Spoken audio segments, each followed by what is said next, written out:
but wait a minute while I make you mine, make you mine. 떨리는 지금도 you're on my mind all the time. I wanna tell you but I'm super shy, super shy.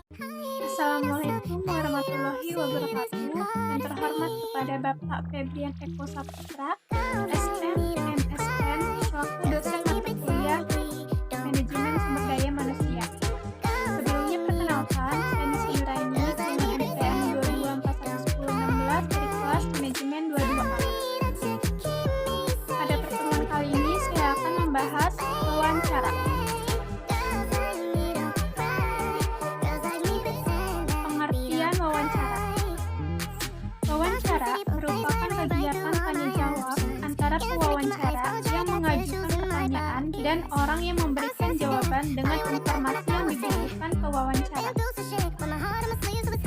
Wawancara dapat dilakukan secara langsung maupun tidak langsung dengan menggunakan media digital atau online.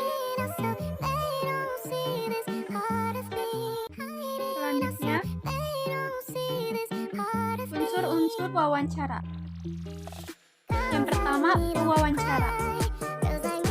Pewawancara atau disebut juga interviewer merupakan orang yang bertugas untuk mengajukan beberapa pertanyaan guna menggali informasi atau data yang dibutuhkan kepada narasumber. Yang kedua, narasumber.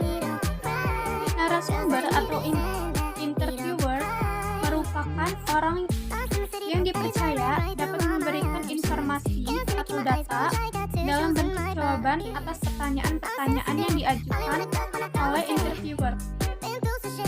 Umumnya, narasumber yang dipilih adalah orang yang berkaitan langsung dengan topik atau informasi sesuai kebutuhan dari pengacara.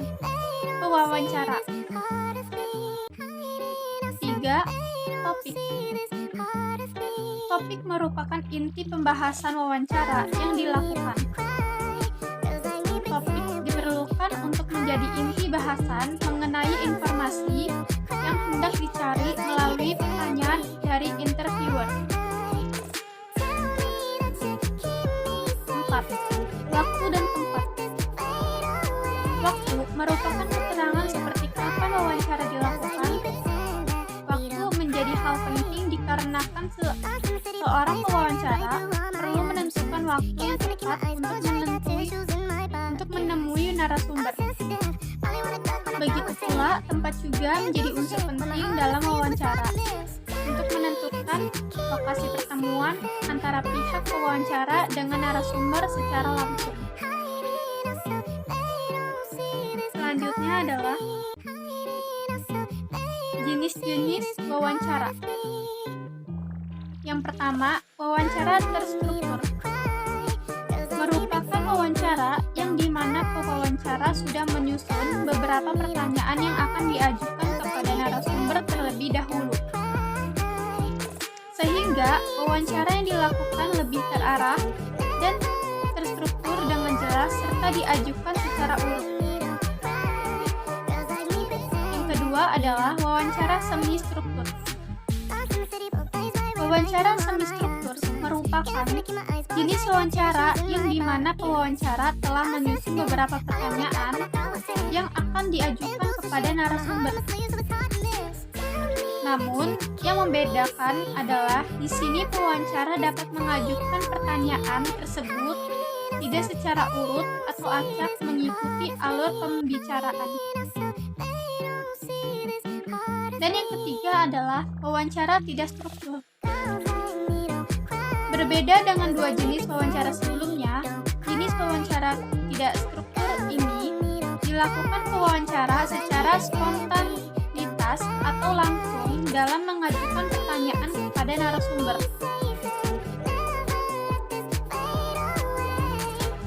Selanjutnya adalah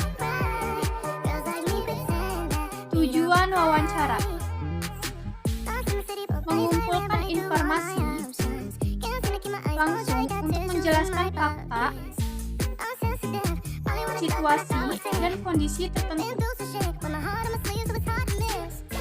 Misalnya, dalam wawancara kerja, tujuannya adalah agar perusahaan mengetahui data pribadi kandidat serta pelatihan dan kualifikasinya.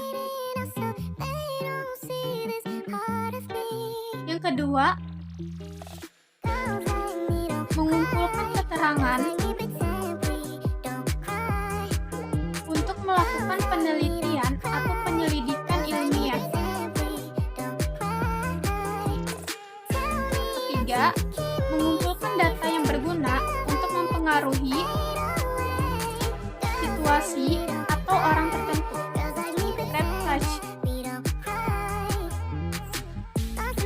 Keempat, memberikan keterangan atau penjelasan kepada narasumber. Misalnya, saja ketika seorang atasan memberikan instruksi berisi data untuk meningkatkan kinerja seorang pegawai. Kelima, menginstruksikan atau mendorong subjek untuk melakukan apa yang diinginkan pewawancara untuk mencapai kondisi yang telah baik. Contohnya adalah wawancara di bidang medis atau klinis untuk memadu perilaku subjek yang lebih adaptif.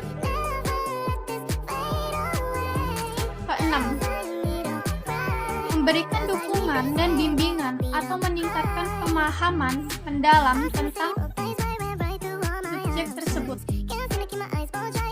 Ketujuh, merekomendasikan hal-hal teknis atau penting pada subjek atau orang yang diwawancara. Contoh, digunakan sebagai model pembelajaran atau untuk keperluan kepenelitian.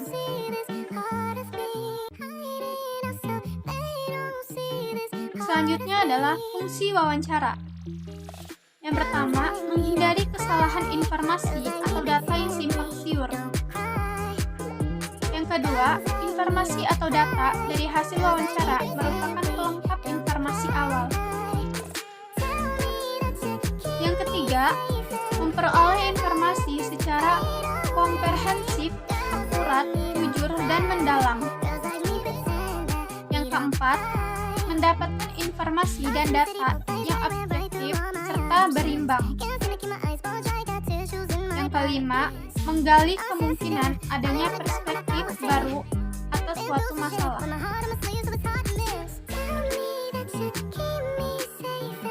Berikut tips wawancara. Yang pertama, memahami perusahaan dan posisi yang dilamar. Tips yang pertama adalah kamu bisa memahami terlebih dahulu perusahaan yang kamu tuju serta posisi yang kamu lamar. Yang kedua, berlatih bicara. Maksudnya, kamu bisa berlatih berbicara. Pada saat proses wawancara tertentunya, kamu akan menjawab beberapa pertanyaan yang diberikan oleh HRD. Yang ketiga, siapkan jawaban untuk pertanyaan umum. Menyiapkan jawaban terlebih dahulu untuk beberapa pertanyaan umum yang memang sering ditanyakan. Di sini kamu bisa menyiapkan beberapa jawaban yang nantinya akan diberikan oleh HRD. Contohnya seperti pertanyaan-pertanyaan, kenapa kamu tertarik melamar pada perusahaan ini? Yang kelima, menyiapkan penampilan terbaik. Ketika akan mengikuti wawancara kerja dengan HRD, pastikan pakaian yang kamu gunakan sudah sesuai dengan ketentuan yang diberikan oleh pewawancara. Keenam, bersikap santun dan hormat. Bersikap santun dan hormat menjadi salah satu tips yang berikutnya bisa kamu terapkan pada saat mengikuti wawancara kerja. Dengan bersikap sopan santun dan hormat, kamu akan mendapatkan penilaian yang baik. Keenam, datang tepat waktu. Ketika kamu mengikuti wawancara kerja, pastikan kamu datang tepat waktu di lokasi wawancara. Dan yang terakhir adalah ketujuh, aktif bertanya dan mengucapkan terima kasih. Setelah kamu mengikuti wawancara kerja dan menjawab beberapa pertanyaan yang sudah diberikan oleh pewawancara, ada baiknya kamu juga aktif bertanya. Selanjutnya, ciri-ciri wawancara. Yang pertama, wawancara itu merupakan salah satu cara untuk melakukan asesmen yang mempunyai beberapa ciri-ciri, yaitu yang pertama adalah mempunyai tujuan dan maksud yang jelas. Yang kedua, pewawancara bertanggung jawab untuk mengarahkan interaksi dan memilih isi pembicaraan.